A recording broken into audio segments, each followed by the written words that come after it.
wabarakatuh.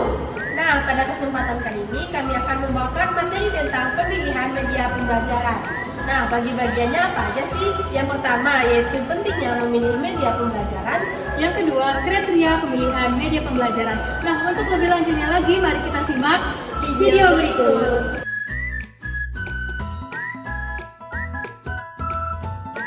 Pentingnya memilih media pembelajaran. Memilih media pembelajaran menurut Gina Indriana itu menjelaskan bahwa pertimbangan seorang guru memilih media pembelajaran yaitu untuk terpenuhinya kebutuhan atau tercapainya tujuan dalam pembelajaran.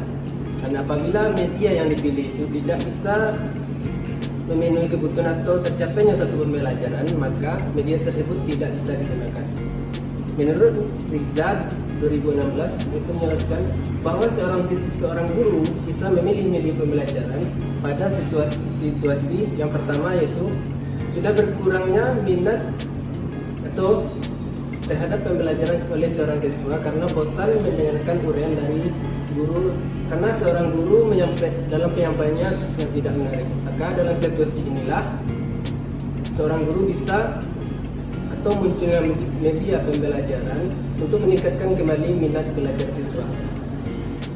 Yang kedua, bahan pengajaran yang dijelaskan guru kurang dipahami siswa. Maka guru bisa menampilkan media untuk memperjelas pemahaman siswa mengenai bahan pengajaran.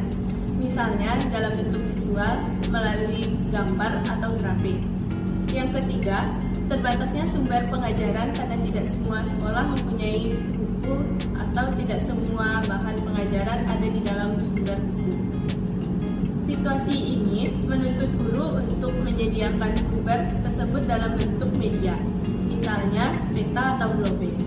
Pentingnya media pembelajaran yang keempat yaitu jika guru tidak bergairah atau guru tidak bersemangat untuk memberikan atau menjelaskan pelajaran melalui pengucapan dikarenakan guru terlalu lelah, maka guru bisa mengganti untuk menampilkan media. Media tersebut dapat berupa video pembelajaran sebagai pengganti sumber belajar bagi siswa. Selanjutnya yang terakhir yaitu pentingnya media pelajaran sebagai alat untuk mengangkat persoalan untuk dikaji dan dipecahkan oleh siswa dalam pelajarannya.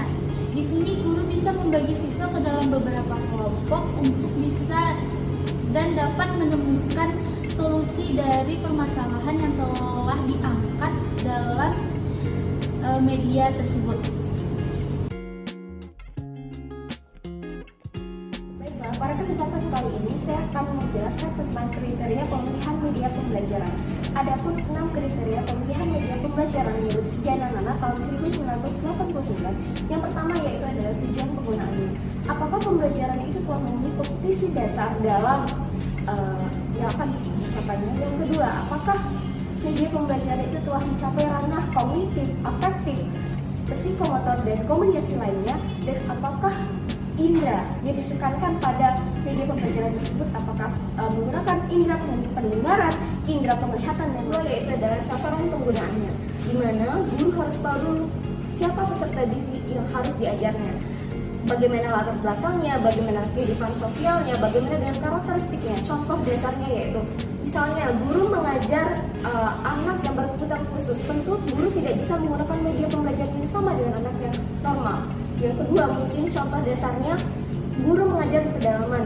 Tentu kita tahu bahwasannya di pedalaman itu tidak semuanya peserta didik itu menggunakan media pembelajaran berupa teknologi yang canggih. Tentu guru tidak bisa menggunakan hal tersebut. Ketiga, karakteristik media.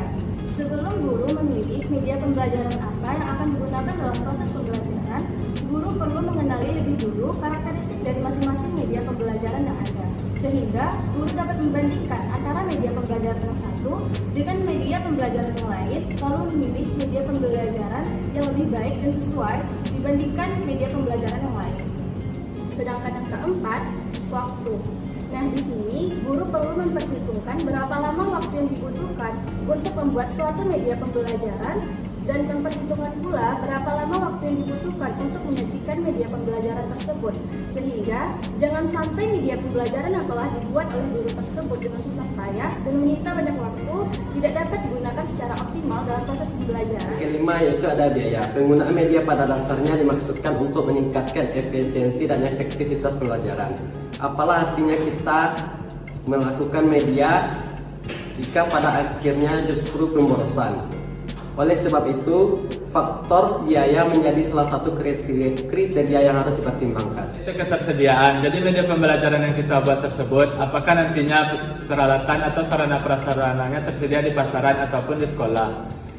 Seterusnya untuk dalam membuat media pembelajaran tersebut, apakah kita memiliki waktu, tenaga, ataupun kemampuan dalam membuatnya. Jika peralatan dan hal-hal lainnya tersebut bisa dicukupi, jadi kita perlu memikirkan lagi media atau alat yang dibutuhkan untuk menyajikannya di sekolah. Namun misal jika dicontohkan kepada pelajaran gerhana matahari, pelajaran tersebut tentunya akan efektif jika digunakan dengan media pembelajaran ketimbang dengan sekedar metode ceramah saja. Demikianlah penjelasan dari kelompok kami. Untuk selanjutnya yaitu kesimpulan. Yang mana yang pertama adalah pentingnya memilih media pembelajaran. Kenapa sih guru memilih media pembelajaran? Adapun beberapa situasi yang mengharuskan guru memilih media pembelajaran. Yang pertama, perhatian siswa yang mulai berkurang. Yang kedua, bahan pengajar kurang dipahami. Yang ketiga, terbatasnya sumber pengajar. Yang keempat, guru tidak bergairah saat mengajar. Dan yang terakhir adalah sebagai alat.